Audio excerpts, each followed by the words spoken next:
নমস্কার বন্ধুরা, welcome to cricket Bangla. তো বন্ধুরা, আজকে আমাদের আলোচনা চেন্নাই সুপার কিংকে নিয়ে। চেন্নাই সুপার কিংয়ের প্লেয়িং 11 কেমন হতে চলেছে আইপিএল 2026-এ, মূলত এই ভিডিওতে সেটা আলোচনা করব। চেন্নাই সুপার কিংয়ের প্লেয়িং 11 দেখার পর শক্তিশালী দিক কোনটা, দুর্বল দিক কোনটা, সেটা নিয়েও তোমাদের কাছে আলোচনা করব।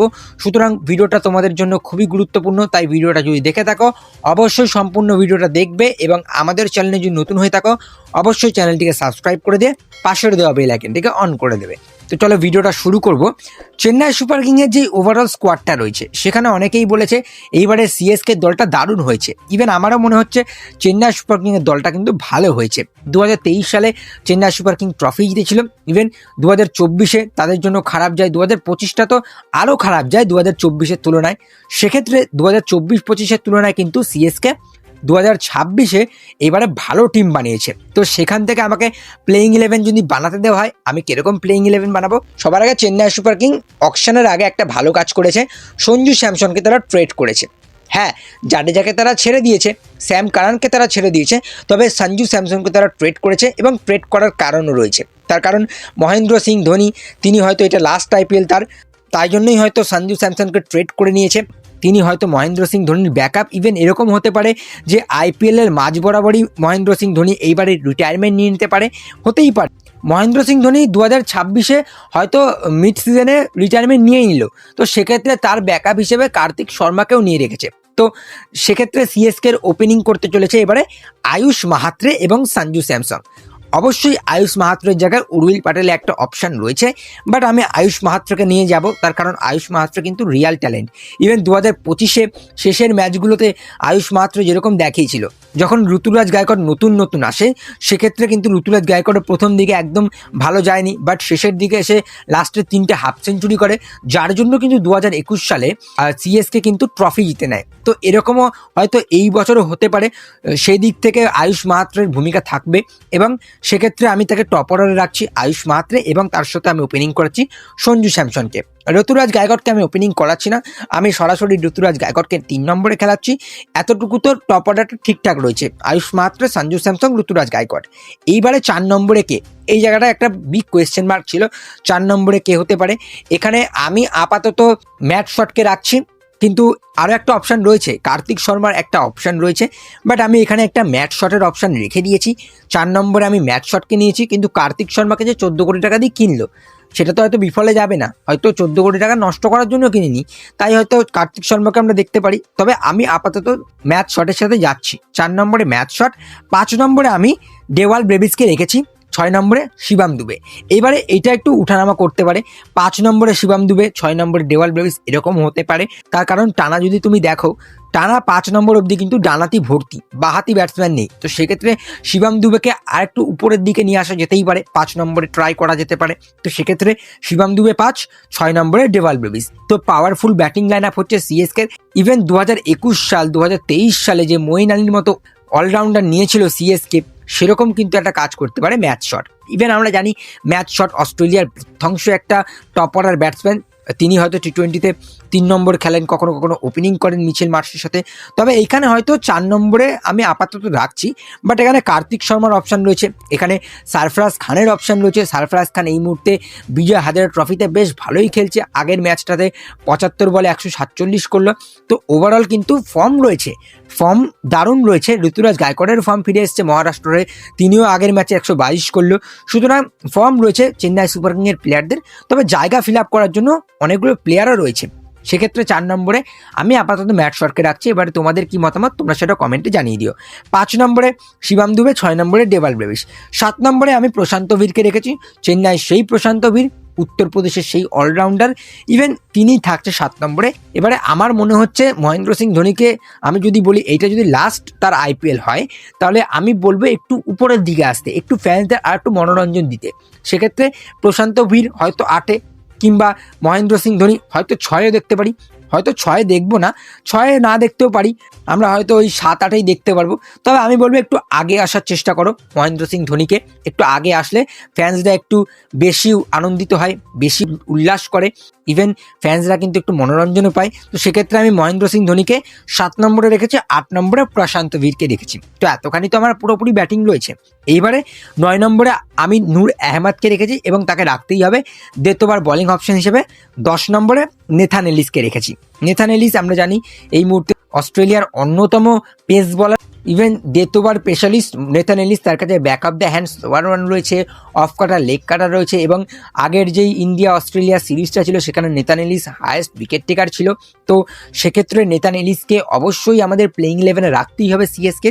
বাট এখানে নেথান এলিসের একটা ব্যাকআপও রয়েছে, জ্যামি ওভারটন। হয়তো জ্যামি ওভারটনকে আমরা প্লেইং 11-এ দেখবো না, বাট চেপকে যদি কোনো খেলা হয় সেখানে আমরা হয়তো ম্যাচ শটকে হয়তো দেখলাম বসিয়ে দিল, ম্যাচ শটকে বসিয়ে কিন্তু তারা আকিল হোসেনকে নিতে পারে। তো অপশনস রয়েছে তাদের কাছে, বাট জায়গাগুলো ফিল আপ করতে হবে ঠিক সময় মতো, কোন জায়গায় কোন প্লেয়ার সেট খাবে তো সেটাও দেখার বিষয়। তো আমি আপাতত 10 নম্বরে নেথান এলিসকে রেখেছি, 11 নম্বরে আনসুল কাম্বোজ, 12 নম্বর ইম্প্যাক্ট প্লেয়ার হিসেবে খালিল আহমেদ। তো ওভারঅল প্লেইং 11টাকে নিয়ে যদি আমি বিস্তারিত আলোচনা করি সেক্ষেত্রে আমার ওপেনার হবে সিএসকের আয়ুষ মাহাত্রে, সঞ্জু স্যামসং, 3 নম্বরে ঋতুরাজ গায়কোয়াড়, 4 নম্বরে ম্যাচ শট, 5 নম্বরে শিবাম দুবে, 6 নম্বরে দেওয়াল ব্রেভিস, 7 নম্বরে প্রশান্ত বীর, 8 নম্বরে মহেন্দ্র সিং ধোনি। 7 নম্বর 8 নম্বরের মধ্যে একটু হেরফের হতে পারে, মহেন্দ্র সিং ধোনিকে আমি এবারে চাই আইপিএলে একটু উপরের দিকে আসুক। 7 নম্বরটা ঠিক আছে, মহেন্দ্র সিং ধোনি 7, প্রশান্ত বীর 8, 9 নম্বরে নূর আহমেদ, 10 নম্বরে নেথান এলিস, 11 নম্বরে আনসুল কাম্বোজ, 12 নম্বরে খালিল আহমেদ। এখানে আরেকটা কথা বলে দিই, আনসুল কাম্বোজ, এক্ষেত্রে আনসুল কাম্বোজের জায়গায় আরেকটা অপশন আছে, সেটা হচ্ছে রাহুল চাহার। যদি সিএসকে চেপকে খেলে এক্সট্রা লেগ স্পিনার লাগে সেক্ষেত্রে রাহুল চাহারকে তারা নিতে পারে, তার কারণ হোম গ্রাউন্ডের ম্যাচগুলো, চেপকের ম্যাচগুলো আমরা জানি স্পিনের জন্য একটু বেশি অনুকূলতা থাকে, তাই জন্যই আমি রাহুল চাহারকে দেখতে চাই চেপকের ম্যাচগুলোতে। বাকি অ্যাওয়ে ম্যাচগুলোতে আনসুল কাম্বোজের সাথে যেতে পারে। তো এইটা হচ্ছে প্রপার প্লেইং 11 সিএসকের।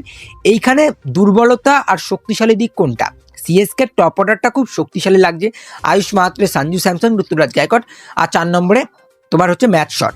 তো এতটুকু তো ঠিকঠাকই লাগছে। মিডল অর্ডারও ঠিক আছে, শিবাম দুবে, দেওয়াল ব্রেভিস, প্রশান্ত বীর, মহেন্দ্র সিং ধোনি, ফিনিশারও মোটামুটি রয়েছে। বাট এইখানে হচ্ছে সব থেকে বড় দুর্বলতা সিএসকের, যে নেথান এলিস যে হচ্ছে ডেথ ওভার বলার, তার সাথে সঙ্গ দেওয়ার মতো বলার নেই। মানে এক এন্ড থেকে যখন ভালো বল করবে নেথান এলিস, ডেতে অপর এন্ড থেকে কিন্তু বলার সেরকম নেই। খালিল আহমেদের আগের বছর খুবই খারাপ গিয়েছে, আনসুল কাম্বোজ অনেকটা বেশি ইকোনমিক্যাল। সেক্ষেত্রে ডেথ ওভার বলিং নিয়ে আমার একটু বেশি টেনশন লাগছে যে এখানে কে করবে। আবার অপর দিকে দেখো তুমি, নূর আহমেদ 4 ওভার তোমাকে দিয়ে দেবে, নেথান এলিস 4 ওভার দিয়ে দেবে, আনসুল কাম্বোজ 4 ওভার দিয়ে দেবে, খালিল আহমেদ 4 ওভার দিয়ে দেবে। বাট এখানে আনসুল কাম্বোজ আর খালিল আহমেদের মধ্যে যে কোনো একজনের যদি খারাপ দিন যায় বা দুজনের যদি খারাপ দিন যায় সেক্ষেত্রে ওভার কাট হবে। সেই ওভারগুলো কিন্তু শিবাম দুবের উপর দিতে হবে। শিবাম দুবের উপর চাপ রয়েছে, ষষ্ঠ বোলিং অপশন চেন্নাইয়ের কাছে, আর এবারে কিন্তু শিবাম দুবেকে বলও করতে হবে।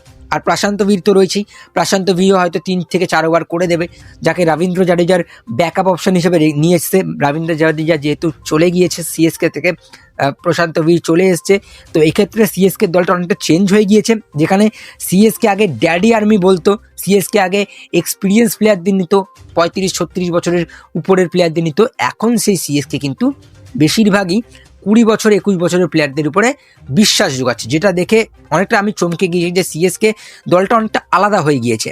যেটা আগে এক্সপিরিয়েন্স দল ছিল সিএসকে, তখন কিন্তু সিএসকে আরও উন্নতি করতো, বাট যবে থেকে সিএসকে ওই মান্ত্রটা নিয়েছে যে সিএসকে দলে এক্সপিরিয়েন্স কম চলে এসছে এবং সিএসকে দলে যখন থেকে যুবা প্লেয়াররা এসছে, যুব প্লেয়াররা, তবে থেকে কিন্তু সিএসকে দলটা একটু ডাউন হয়ে গিয়েছে। বাট 2023-এ ট্রফি তারা নিয়েছে, 2023-এর পর 2022-এ যখন তাদের খারাপ গিয়েছিল, মহেন্দ্র সিং ধোনিকে জিজ্ঞেস করা হয় যে 2023-এ তোমার কি প্ল্যান, তিনি বলেছিলেন যে আমরা 2023-এ ভালোভাবে নামবো এবং 2023-এ পজিটিভভাবে শুরু করবো।